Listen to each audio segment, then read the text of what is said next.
अब माननीय शिक्षा मंत्री जी ने जो बयान का संदर्भ मैंने देखा है, उन्होंने कहा कि मंदिर मानसिक गुलामी होता है, शिक्षा का मंदिर महत्वपूर्ण होता है। वहां से 27 किलोमीटर दूर बाबरी मस्जिद के लिए भी जमीन का आवंटन किया गया है। रामायण में जो घटित घटना है वो सही है कि नहीं? अगर पढ़ने ही नहीं आएगा तो क्या करेगा? कुरान में क्या लिखा हुआ है? मंदिर की घेराबंदी हम लोग कराते हैं, वह ये मानसिक गुलामी है। NBC 24 देख रहे हैं आप, मैं हूं आपके साथ अभिषेक। देखिए, राम मंदिर को लेकर बिहार की सियासत तेज है। ऐसे में राजद के विधायकों का, मंत्रियों का इसको लेकर बयान आ रहा है। पहले फतेह बहादुर ने कहीं ना कहीं बयान दिया था, जो कि राजद से विधायक है। अब जाकर बिहार के शिक्षा मंत्री चंद्रशेखर ने इसका समर्थन कर दिया है। ऐसे में हमारे साथ बात करने के लिए बिहार सरकार के पूर्व मंत्री व जदयू MLC नीरज कुमार है, जुड़ेंगे, बात करेंगे। नीरज जी, लगातार राम मंदिर को लेकर अब सवाल उठाए जा रहे हैं। ऐसे में फतेह बहादुर सिंह कुछ और कह रहे हैं मंदिर को लेकर। ऐसे में मानसिकता गुलामी को दर्शाता है मंदिर, ऐसा कहा जा रहा है। इसका समर्थन कर रहे हैं कि शिक्षा मंत्री चंद्रशेखर, कैसे देख रहे हैं? अब माननीय शिक्षा मंत्री जी ने जो बयान का संदर्भ मैंने देखा है, उन्होंने कहा कि मंदिर मानसिक गुलामी होता है, शिक्षा का मंदिर महत्वपूर्ण होता है। तो शिक्षा का मंदिर में ही जानकारी मिलेगा ना, तब ना ज्ञान होगा उसको।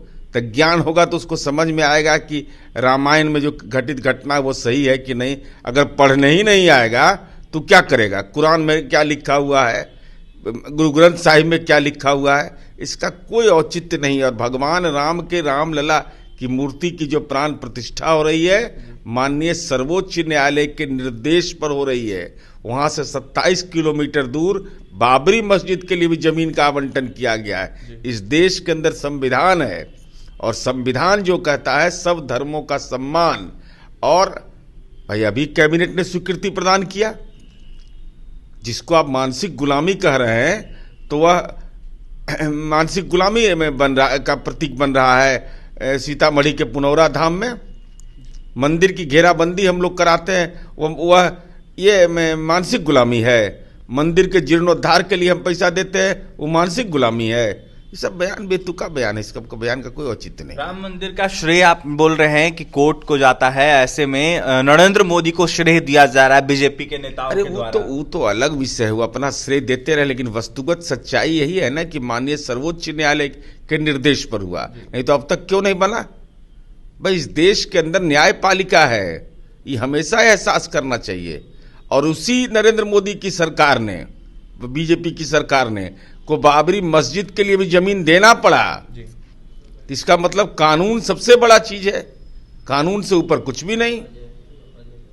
और माननीय विधायक बयान दे रहे हैं अतरी के। अरे भाई पढ़िए लिखिए कुछ, बिना पढ़े हुए दिव्य ज्ञान क्यों दे रहे हैं नई पीढ़ी को?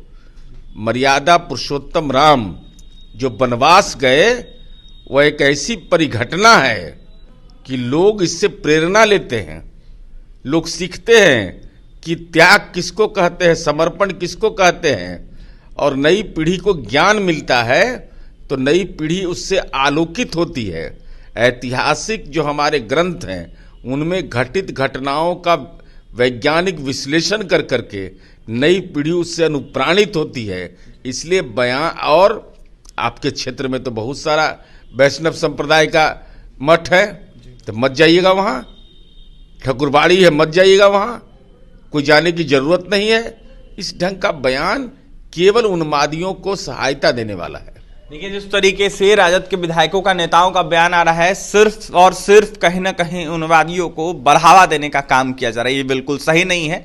जदयू MLC नीरज कुमार थे, खंडन कर रहे थे तमाम राजद के नेताओं के बयानों को, तो वहीं क्या कुछ कह रहे थे राम मंदिर को लेकर आपने सुना है। ऐसे में देखा जाए तो जिस तरीके से अयोध्या में राम मंदिर बनना है, कहीं ना कहीं न्यायालय के आदेश के बाद राम मंदिर बनना सुनिश्चित हुआ है, और इसके साथ ही बाबरी मस्जिद भी बनवाया जा रहा है। फिलहाल जदयू MLC की तमाम प्रतिक्रिया आपने सुनी है, और भी तमाम खबरों के लिए NBC 24 के साथ बने रहें। बहुत बहुत धन्यवाद।